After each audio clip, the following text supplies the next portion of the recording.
Hey everyone, it's Coach LB, and we're back with another episode of Timberborn. So, while we were away, off camera, as you can see, I have windmills. I have windmills flowing. We're still working on some other stuff, and we'll have everything up and running shortly. But I still have not solved this flooding problem as of yet. We are taking steps, and I am laying out my idea to fix this issue. Hopefully, we'll see. But for now, I'm just gonna let it flow until we get to a drought, and then we'll raise it up to have our water for the drought. But otherwise, it's gonna stay like this. So we're on cycle 11, day 2. Come a ways from when we started, and we have massive stocks of grilled spatterdock, carrots, grilled potatoes, and we have lumber for days. So I also finished up the storage system, and so underneath these two large piles we have large warehouses. One's going to be for explosives, the other one's going to be for gears. And then I went ahead and unlocked the underground pile. So the underground pile can store goods. It's the largest version of the piles, which is same as a large warehouse, but it's underground. So this can only be placed on ground. So it's got limitations to where it can be used. It's the downside of the folktales, I guess, is that they use this. But it works out for us because we're going to store all our logs there, and hopefully if we fill that thing up, we are not going to run out anytime soon. So we had another thing happen off camera. I had to destroy this, and it's going to be need to rebuild with all dams, because so this backed up and flooded all of this. Yeah, it was quite interesting to see everything was flooded. So, yeah, learn from my mistakes. As you can see, there's still water in this area because of that flooding. But it was pretty interesting to see and understand how that worked. So, yeah, so we don't have any flooding problems up here as long as I leave this all the way open like it normally is. Just have to close it before the drought so it fills up with water, so we have water for the drought. So, getting back into it. Alright, so that's built. Okay, we got a smelter built.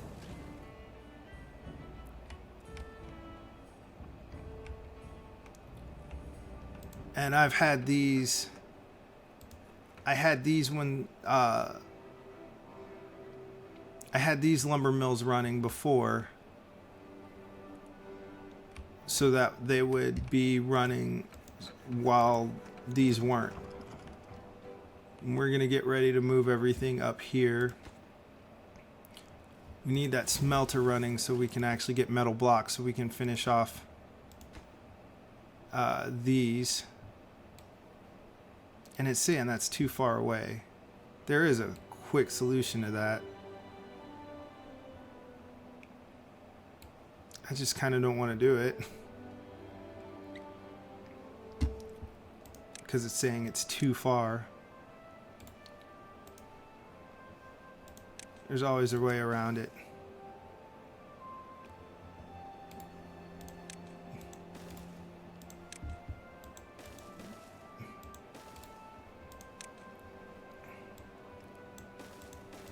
Build a shorter route. And this will be fine for the time being.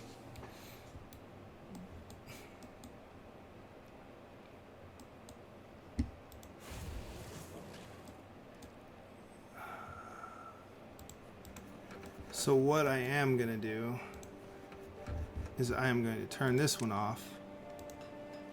I'm going to turn this off because we don't really need any gears right now.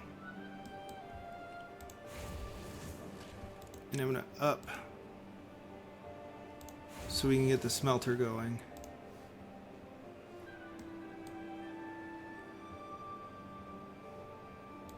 Oh, I'm missing an axle. Ah, coach, what are you doing? It's a rookie mistake.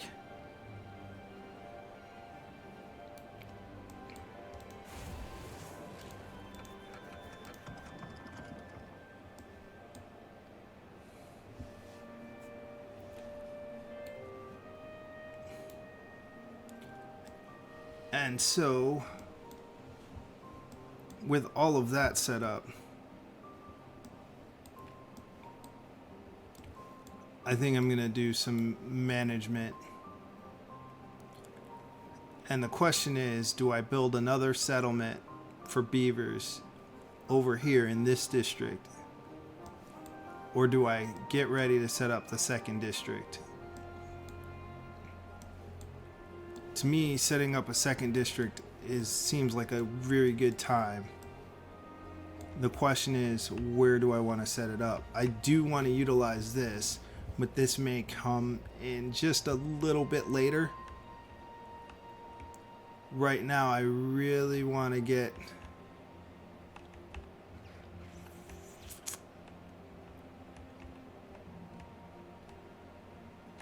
Yeah, I think I'm going to set up another district over here, and there's a reason, because there's some...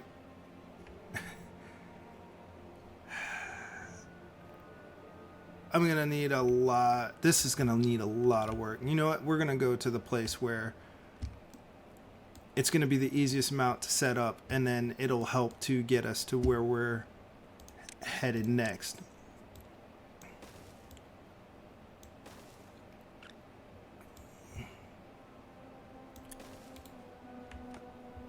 And for that, what we are going to do is we are going to not cut the trees, but we're going to cut the area that these trees are. So once they're basically, by undoing the planting, once these trees are grown and they cut them down, they won't be there. And it's because I'm going to make a district center crossing here. So it's going to mark this area over here as the district, as a separate district. So I'm going to push everything back to where there's no way for the computer to misinterpret which part of the district is which.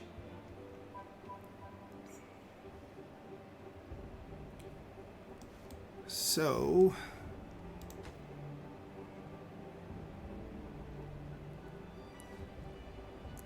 I need to finish this underground pile. It's like a priority.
Okay, so I've set up the design for our new housing. I paused it while it was going on because I didn't want them coming over here and building this right now.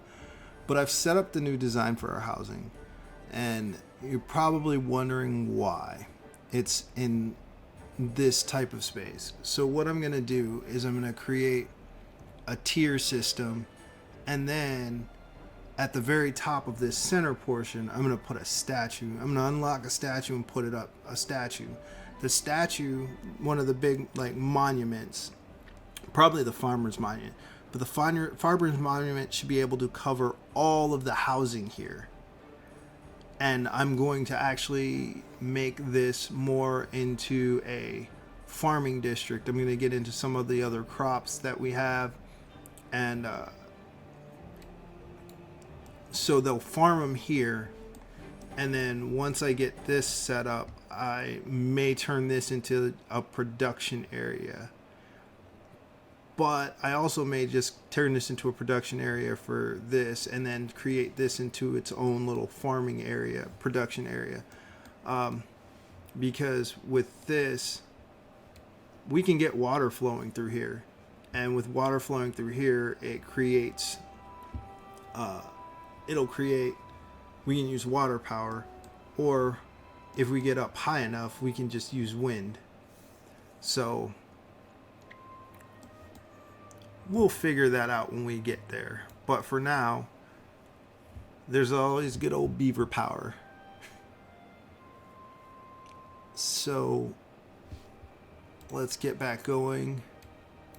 And when they get around to it, they're going to start building this. This will give us a whole nother group of beavers to get ready to start our second district.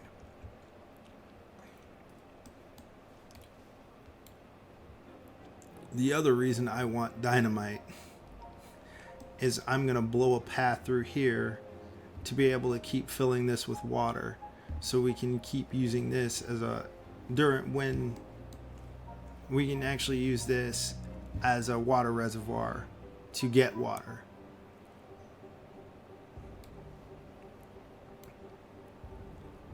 And we won't have to rely on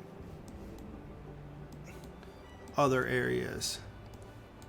Dynamite comes in really handy for landscaping and terraforming. And so does another thing.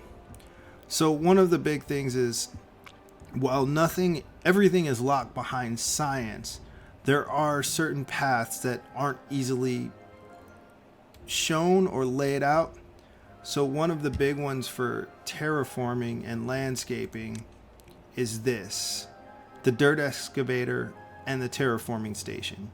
Dirt excavator allows you to get dirt, and dirt you can turn into use a terraforming station to make terrain blocks. So then you can start putting down solid terrain instead of using levees. But the problem is, it's locked behind. You have to have bots. That's the only way to actually use these, is to have bots. So then bots is actually, you need to be efficient with creating bots. You need at least 3 factories: one to make heads, one to make arms, one to make bodies, or the limbs, and then bodies. And then you need an assembler.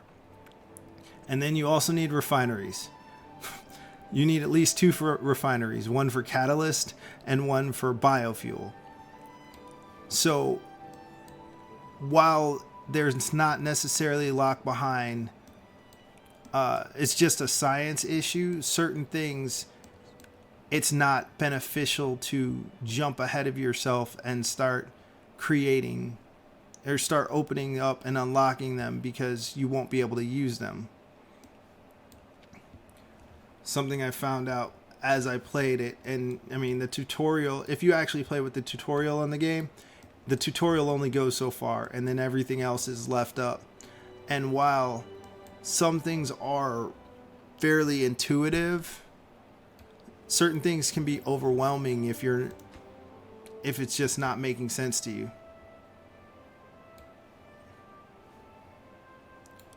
Oh. Well, one of them's finished, and that's a good thing.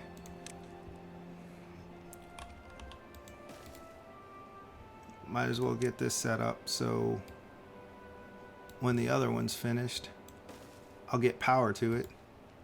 So then we just need some angled shafts.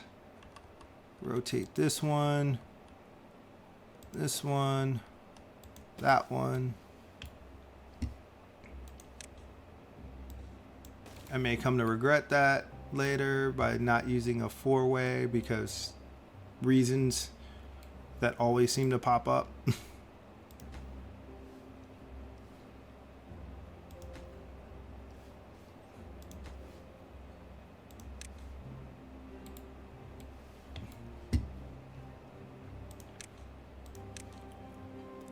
And bots are great because bots work at night. Bots will continually work, but you have to have fuel. You have to have fuel and everything near them that they can readily access by where they're working, because otherwise they'll slow down or they'll break down. So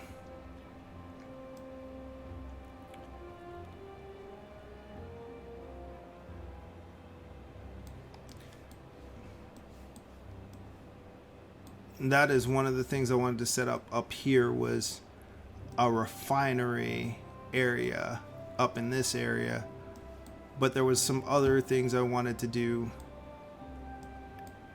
which I can go ahead and set up now because it's not hurting to set things up. It's not.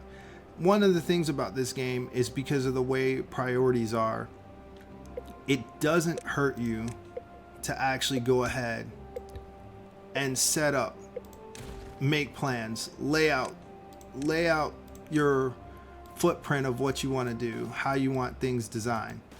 It doesn't hurt you in the slightest bit. Where it becomes an issue is where it can become an issue is if you haven't completely figured out the design that you're planning on using or how you want that set up. So I am gonna put it here, and we're gonna create levees.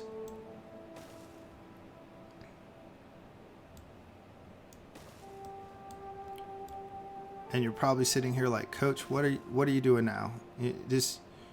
What are you doing now? Well, you'll see momentarily. I need 5 because I want that to separate that off.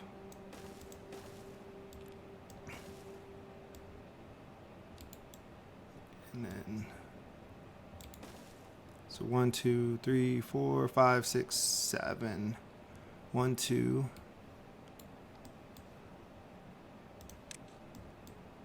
3, 4, 5, 6, 7. And what I mean with the priorities, so if I assign these to the very lowest priority, and then I assign these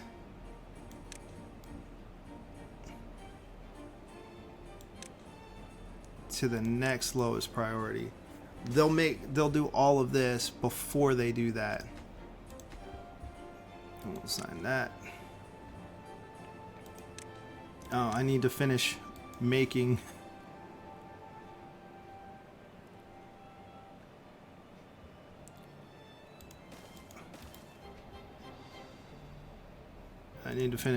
setting everything else up.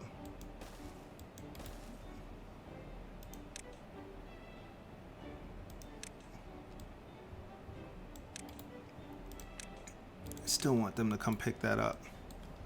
I don't like having rubble strewn all up over the place. Okay.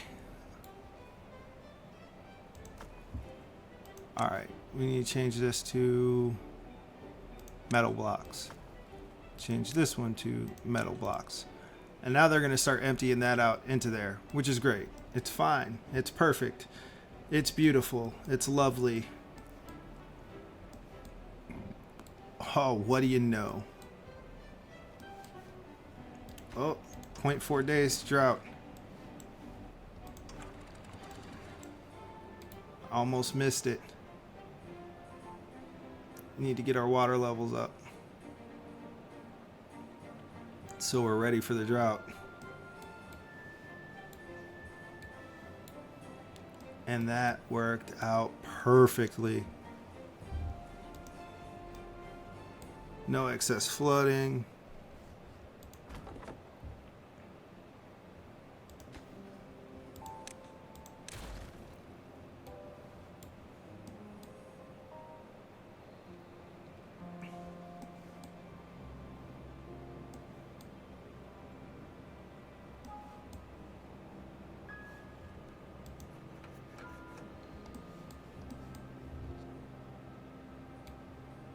Okay.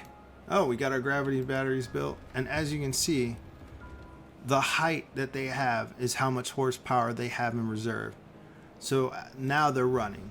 So they're running down on their 10,000 horsepower. The good thing is, if the wind starts blowing, and right now they're running these. They're running, the gravity batteries are powering the workstations. Now that the wind is picked back up, as you can see, boom, they're back up to full. So it's a battery, it's a power reserve.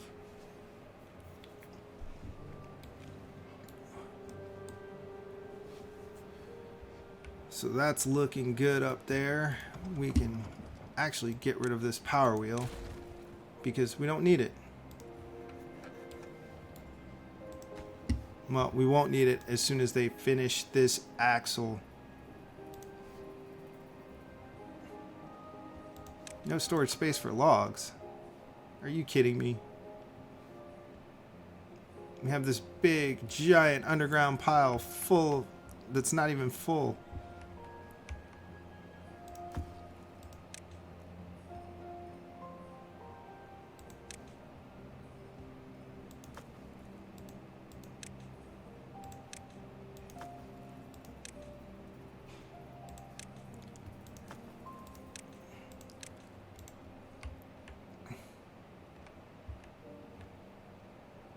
Okay, waiting for those trees to grow up.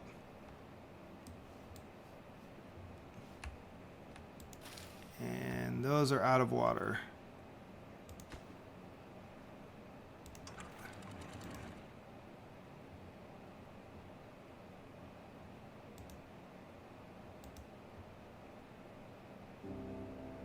Well, my spatter duck's gonna die again. That's fine. It'll work out. Oh, they've been over here building this dam, so hopefully this won't flood again. Because man, that was crazy.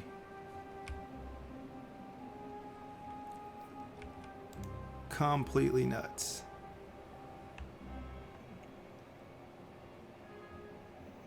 And me trying to save that spatter dock is probably not a good thing. Well, these have actually are starting to slow down working because we're pretty full on water.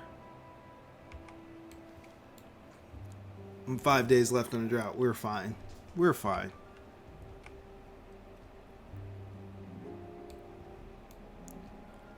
I'm actually gonna come back at the end of the drought to make sure we've survived. So I will be back momentarily. Okay, the drought has ended. And we're on cycle 12, day 1. So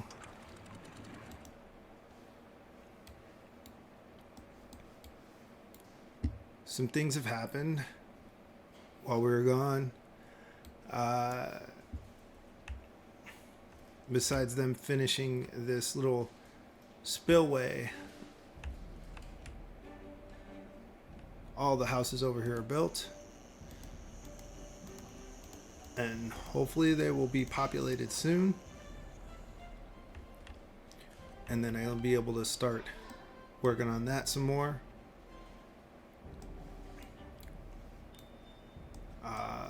Let's see what else happened.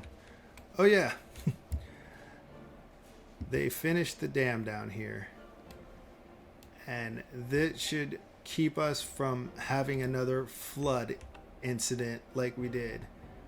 But as you can see, that is pretty neat right there, that we can actually utilize this whole reservoir down here as well.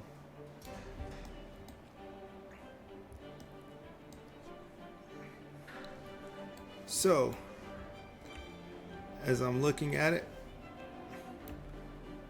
with this being done and having all of our gravity batteries in place, which means that these should never stop running.